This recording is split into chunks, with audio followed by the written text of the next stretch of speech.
Class 12-এ grammar শুরু করার আগে সবার আমার কাছে মানে আমার অনুরোধ প্রত্যেককে একটা কথা শুনতে হবে। কি কথা শুনতে হবে? ভুলে যেতে হবে ক্লাস 11 পর্যন্ত তুমি কি গ্রামার শিখেছো।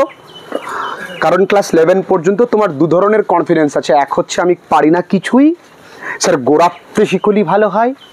আরেকটা কনফিডেন্স কি, স্যার আমি গ্রামার সব পারি। আর মাঝেরগুলো তো সবসময় মরেই যায়।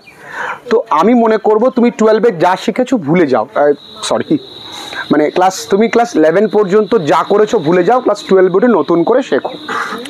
আজকে যে গ্রামারটা শিখবো প্লিজ সবাই এই দিকে নজর দেবে, নোটস আমরা পরেও লিখতে পারবো।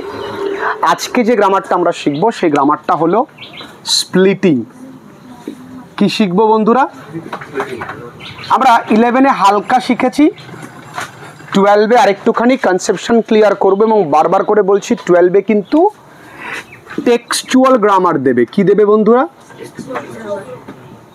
মানে আমি যা করাবো এর বাইরে কিচ্ছু দেবে না। পশ্চিমবঙ্গে এত বই সেল হয় না যত আমাদের নোটস মানুষের ঘরে ঘরে পৌঁছে যায়। আমাদের নোটস সেটা পরে একদিন আলোচনা করবো ব্যাচে, তোমাদের ভালো লাগবে শুনলে। স্প্লিটিং মানে কি? একটা সেন্টেন্স দেখো, যদি কেউ জিজ্ঞাসা করে যে মনে রাখবে এমনভাবে শিখবে যাতে অন্যকে শেখাতে পারো। কেউ তোমাকে জিজ্ঞাসা করছে তুমি তো খুব স্প্লিটিং শেখো, আচ্ছা বলো তো স্প্লিটিং কি? তুমি তাকে প্রথমে প্রশ্ন করবে যে কাকু আমি বোঝানোর মতো করে বলবো। যেমন 3 Idiots সিনেমা একটা ফিল্ম ছিল, মানে সিনেমাটা ডায়লগ আছে, আমির খানকে জিজ্ঞাসা করেছে হোয়াট ইজ মেশিন।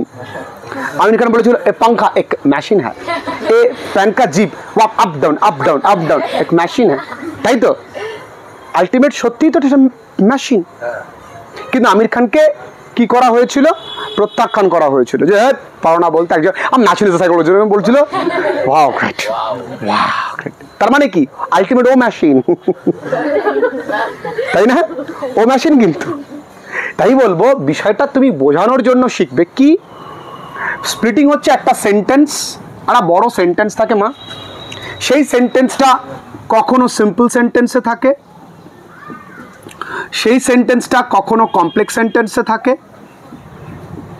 আবার সেই সেন্টেন্সটা কখনো কম্পাউন্ড সেন্টেন্সে থাকে। তাহলে একটা বড় সেন্টেন্স কখনো সিম্পলে থাকতে পারে, কখনো কমপ্লেক্সে, কখনো বা কম্পাউন্ডে। সেই সেন্টেন্সকে এখানে দুটো ভাগ হলো, কখনো বা 3টে ভাগ, ঊর্ধ্বে 3টেই, এর বেশি কিন্তু করব না। তাহলে তুমি তাহলে একটা বড় সেন্টেন্সকে 1, 2, 3টে ভাগে যদি ভাগ করো, 1টা বা 2টো বা 3টে, এবং এই প্রত্যেকটা সেন্টেন্সে কিন্তু সিম্পলই হবে। কি হবে? এই প্রত্যেকটা সেন্টেন্স কিন্তু সিম্পল হবে। আমার কথা আবার আমি বুঝিয়ে বলি। একটা বড় সেন্টেন্স সেটা কখনো কমপ্লেক্সে থাকতে পারে। তাহলে কমপ্লেক্স সেন্টেন্সকে যদি আমি ভেঙে দুটো বাক্যে করি তাহলে দুটো বাক্য দুটোই সিম্পলেই হবে।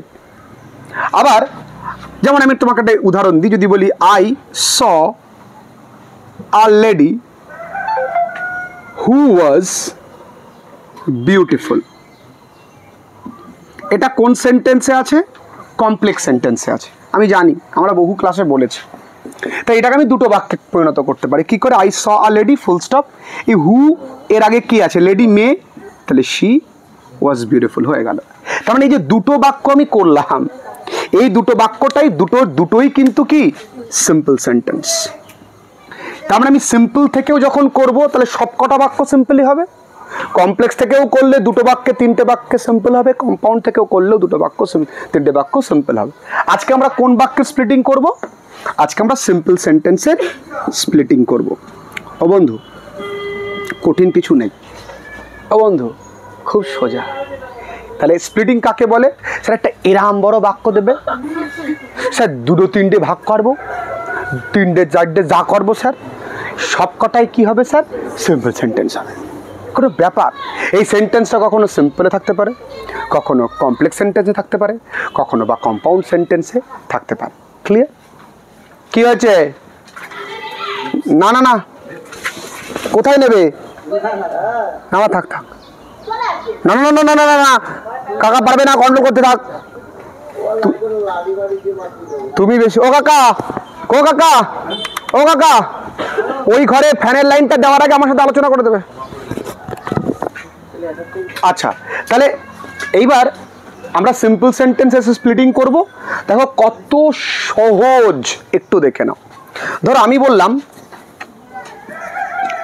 Going to school I attended the classes. এটা একটা সিম্পল সেন্টেন্স। এর আগে তোমাকে একটু বুঝতে হবে যে কোনটা সিম্পল সেন্টেন্স, কোনটা কমপ্লেক্স সেন্টেন্স, কোনটা কম্পাউন্ড সেন্টেন্স। এক্ষেত্রে আমি গ্রামারের রুলস দিয়ে তোমার মাথা হ্যাং করে দিতে পারি, ইচ্ছে করলে এক্ষুনি তোমার মাথা হ্যাং করে দেবো। যদি ইচ্ছে করি গ্রামারের রুলস দিয়ে এত রুলস দেবো, এত গ্রামাটিক্যাল কনসেপ্ট তোমায় বোঝাবো, তোমার মাথা হ্যাং হয়ে যাবে। চাকরির পরীক্ষায় ছেলে মেয়েদের একদিন 1 ঘন্টা ক্লাস করেছিলাম গ্রামারের, অন ভার্ভ, ভার্বের ওপরে, চোখ মুখ লাল হয়ে গেছিল যে এত কনসেপ্ট, এত কিছু আছে। হ্যাঁ আছে, আমি সহজ করি একটুখানি। দেখো সিম্পল সেন্টেন্স মানে যে বাক্যে একটি মাত্র প্রিন্সিপাল ক্লজ থাকে। কমপ্লেক্স সেন্টেন্স একটা প্রিন্সিপাল, এক বা একের বেশি সাবঅর্ডিনেট। কম্পাউন্ড দুটো প্রিন্সিপাল এবং মাঝে কোঅর্ডিনেটিং কনজাংশনস থাকে। তুমি বিশ্বাস করো এই মেয়েটা কিচ্ছু বোঝেনি, বুঝেছিস মা কিচ্ছু? যদি আমি ওকে জোর দিয়ে বললাম বুঝেছিস, ও কিন্তু বলবে হ্যাঁ স্যার বুঝেছি। 99% ছেলে মেয়েরা না বুঝে বলে আমি বুঝেছি। এটাই সব থেকে বড় অপরাধ। সিম্পল সেন্টেন্স আসলে কমপ্লেক্স সেন্টেন্স মধ্যে WH ওয়ার্ড থাকে, ইফ থাকে, দ্যাট থাকে, দো থাকে, আর কি থাকে, অ্যাজ থাকে, বিকজ থাকে। এগুলো থাকে কোন সেন্টেন্সে মাগো? Complex sentence. কম্পাউন্ড সেন্টেন্সে ফ্যান বয়েজ থাকে। ও বাবা, ফ্যান বয়েজ মানে কি? ফর, আমি বহুবার বলি, অ্যান্ড, নর, বাট, অর, ইয়েট, সো। আমি কেন তো তাড়াতাড়ি করে বললাম, কারণ এটা আমরা জানি। কারণ অনেক ছেলে মেয়েরা আছে অনলাইন ক্লাসেস করছে, কিন্তু তারা 11, 10 থেকে আমার কাছে পড়ে। এই এফ মানে ফর, এ মানে অ্যান্ড, এন মানে নর, বি মানে বাট, ও মানে অর, ওয়াই মানে ইয়েট, এস মানে সো। এগুলো যে কোনো একটা থাকলে কোন সেন্টেন্স হবে মা? কম্পাউন্ড। এই দুটোর একটাও না হলে কোন সেন্টেন্স হবে? তাহলে এখানে কি WH ওয়ার্ড আছে এই বাক্যটাতে? এখানে কি ইফ আছে, দো আছে, বিকজ আছে, অ্যাজ আছে, ফর আছে, অ্যান্ড আছে, কিছু আছে? নেই। তাহলে এটা কোন সেন্টেন্স? Simple sentence. তাই ওপর বাক্যটা কোন সেন্টেন্স ছিল? কমপ্লেক্স। কেন? ইজিলি চিনতে পারবো, ইজিলি। মানুষ কাকে বলে এত বড় আমি লিখতে পারি। যে বললাম মেশিন, আমি মেশিন, আমার মেশিন এইভাবে আমি বসবো, মেশিনের মানে বলার জন্য টাইম নেই। সিম্পল জিনিস, তাই না? আচ্ছা, কি করে করলাম? তাহলে going to school, I attended the class. এখানে একটা বসে আছে চুপচাপ, কে? I attended the class. তাই এইটা বাক্যটা আমি আগে লিখবো। একটা বাক্য হয়ে গেল। আরেকটা বাক্য তৈরি করব। এবার অনেকেই প্রশ্ন করতে পারো, স্যার শেখাচ্ছেন তো ভালোই লাগলো, পরীক্ষা দিলে কিন্তু পারি না স্যার, পরীক্ষা যে কন্তে দেয়, পরীক্ষায় এত সহজ কি দেবে? আমি এখনো চ্যালেঞ্জ করব, 11-এ চ্যালেঞ্জ করেছিলাম যে দুটো ব্রড কোশ্চেন লেখাচ্ছি তাই আসবে, গ্রামার যা করাচ্ছি তাই আসবে, এসছে। তোমাদের 12-এও বলে দিচ্ছি আমি যা করাবো তাই আসবে, কি একটা এর বাইরে আসবে না। 100/100% গ্যারান্টি, কারণ করবই তো এক গাদা। তাহলে এই বাক্যে সাবজেক্টটা ধার করি একটুখানি, বাঙালি আই। এটা কোন টেন্সে আছে বাঙালি? তাহলে গোয়ের পাস্ট টেন্স কি? পড়ে আছে কে? তাহলে I went to school, full stop, I attended the class, শেষ।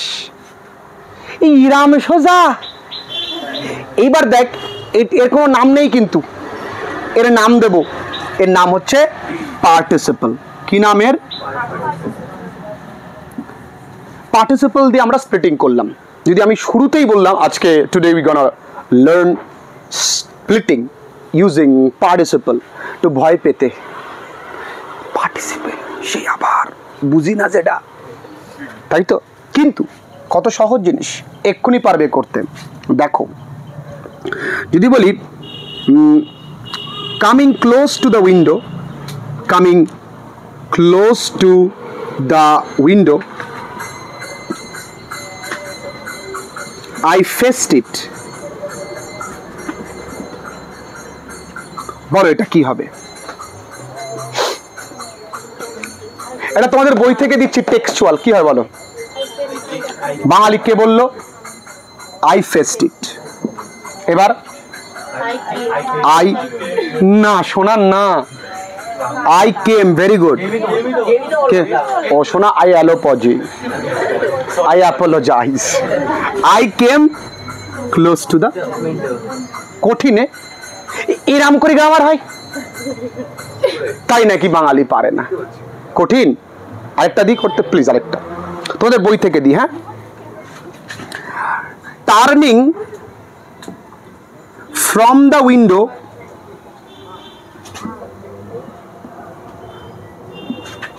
দ্য ন্যারেটর, এইবার একটু গুতো আছে, ফেসড দ্য গার্ল। বলো। শোনা তুমি দারুণ 11-এ শিখেছো, তাই জন্য ভাবতে পারছো। এখানে কি হবে? এখানে দ্য ন্যারেটর আর লেখা যাবে না বাঙালি। এখানে দ্য ন্যারেটর ছেলে না মেয়ে? নিঃসন্দেহে। তাহলে হি ফেস দ্য গার্ল। এবারে ন্যারেটরকে ধার করবো তো, দ্য ন্যারেটর। এই টার্নিংটা কি হবে বাঙালি? আমি কেন এটা আগে দেখো, সবসময় তো আগে কারো নাম দিতে হয়, পরিচয় দিতে হয়, তাহলে আগে পরিচয় দিলাম। যদি এরকম থাকতো turning from the window Rahul face the girl, তাহলে রাহুলটাকে এই পাশে আনতে হতো, আর রাহুলের পরিবর্তে এখানে হি হতো। রাহুল না হয় রনিতা হতো, শি হতো। দ্য গার্ল হলে শি হতো, দীপ হলে যাই না কি হতো। যাই হোক, প্রশ্ন সেটা নয়। প্রশ্ন হচ্ছে তাহলে পরবর্তী যে নিয়মটা, সেই নিয়মটা করার আগে আমরা আগে এক্সাম্পল দেখব, পরে সূত্র। সায়েন্টিস্টরা পরীক্ষাগারে কি করে? আগে গিনিপিগ নেয়, গিনিপিগ ইঁদুর টিঁদুর নিয়ে পরীক্ষা করে তারপরে মেডিসিন তৈরি করে। আর আমরা গ্রামার শেখার ক্ষেত্রে কি করি? আগে মেডিসিন নিই, তারপরে গিনিপিগ মারি। আগে সূত্র মুখস্থ করি, তারপরে গ্রামার করি। সেক্ষেত্রে ভুল। একটু দেখি, যদি বলি হি ওয়াজ, একটু এরকম ভাবে বলি, he was so sorry to get it, he was so sorry to get it. আমরা তিনটে নিয়ম করব, বেশি করব না। আচ্ছা, এই বাক্যে দেখো একটা ইনফিনিটিভ আছে। এই ইনফিনিটিভ বলতে গিয়ে আমার একটু মনে পড়লো যে ইনফিনিটিভ কিন্তু একটা নন ফাইনিট ভার্ব, অর্থাৎ এই ভার্বের ওপরে কোনো টেন্সের পরিবর্তন হয় না। মানে যদি বলি he is so sorry to get ইট, তাও একই। তাহলে পাস্ট টেন্সও ছিল যা, প্রেজেন্ট টেন্সও তাই। তাহলে এই বাক্যটাকে আমি কি করে স্প্লিটিং করব? আচ্ছা, প্রথমে দেখো হি ওয়াজ সো সরি। কেন সরি বলো তো? এটা পেয়েছে সেই বা পেতে পারেনি সেই কারণে। পেলে কেউ সরি হয়? তাহলে এখানে দেখো আরেকটা জিনিস বসে আছে, সো, জল জল করে। তাহলে এই সো এর পরিবর্তে তোমাকে লিখতে হবে, তাহলে হি ওয়াজ টু সরি, ফুল স্টপ। হি এখানে কোন টেন্স আছে এটা বলো? Could not get it.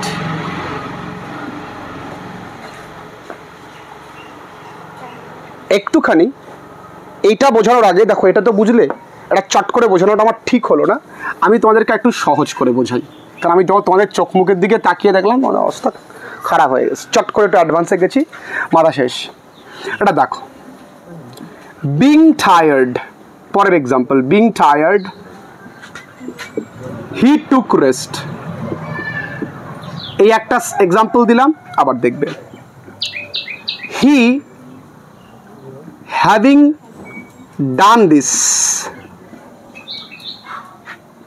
he having done this, her mother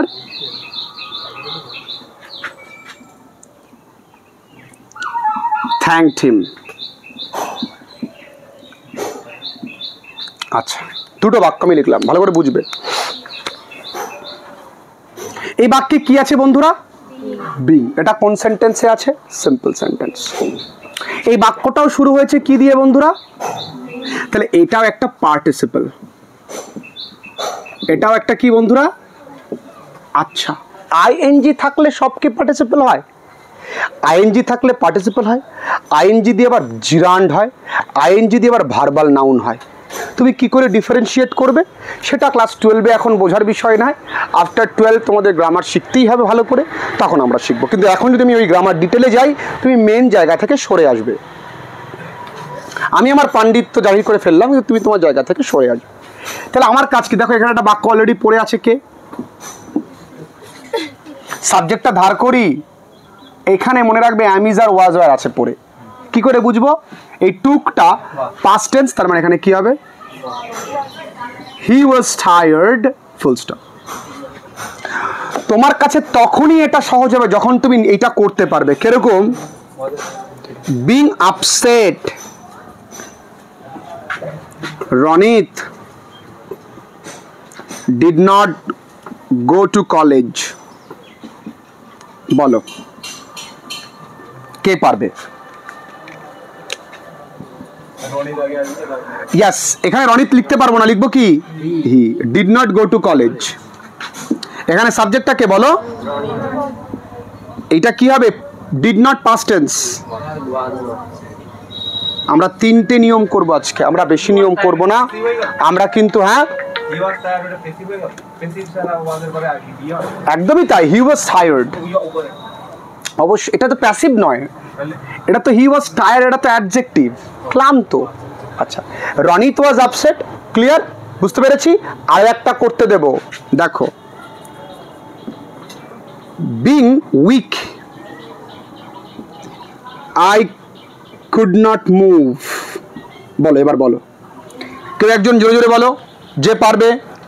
কেউ বলো, বলো বলো বলো। আই কুড নট মুভ, এরপরে তারপরে আই ওয়াজ উইক। গুড। কঠিন কিছু আছে? এটাও পার্টিসিপল। এই 3 নাম্বার নিয়ম, বেশি প্রেশার দেবো না, অল্প অল্প করে। এই 3 নাম্বার নিয়মে দেখো,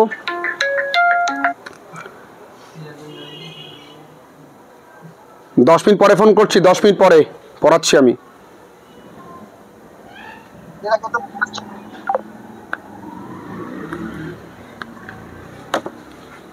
আচ্ছা, এর পরের নিয়ম হচ্ছে he having done this her mother thanked him. আচ্ছা, সে এই কাজটা করার জন্য তার মা তাকে থ্যাঙ্কড বলেছিল। কার মা সেটা পরের প্রশ্ন।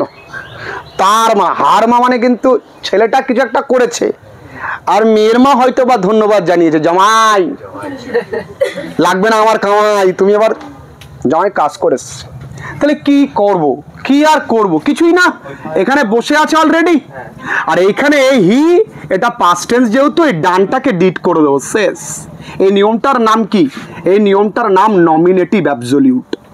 কি নাম? এবার ব্যাপার, স্যার আমি কি করে বুঝবো স্যার? ও স্যার কি করে বুঝবে তুমি? দেখো আগেরটা সাবজেক্ট দুটো এক ছিল, সাবজেক্ট দুটো এক, তাই না? রনিত তো রনিতি, রাম তো রামি, আই তো আই, হি তো হি। এখানে দেখো সাবজেক্ট দুটো আলাদা। কাজ করেছি আমি, আমার শাওরি মা আমার থ্যাংক ইউ দিচ্ছে। সাবজেক্ট দুটো আলাদা না? যখন সাবজেক্ট দুটো আলাদা হবে তখন হবে নমিনেটিভ অ্যাবসলিউট। একটা করতে দিই, না করতে দিলে তোমরা বুঝতে পারবে না। ধরো বললাম দি, এই ডিজিটাল পেনটা কে রেখেছে? The weather being foul,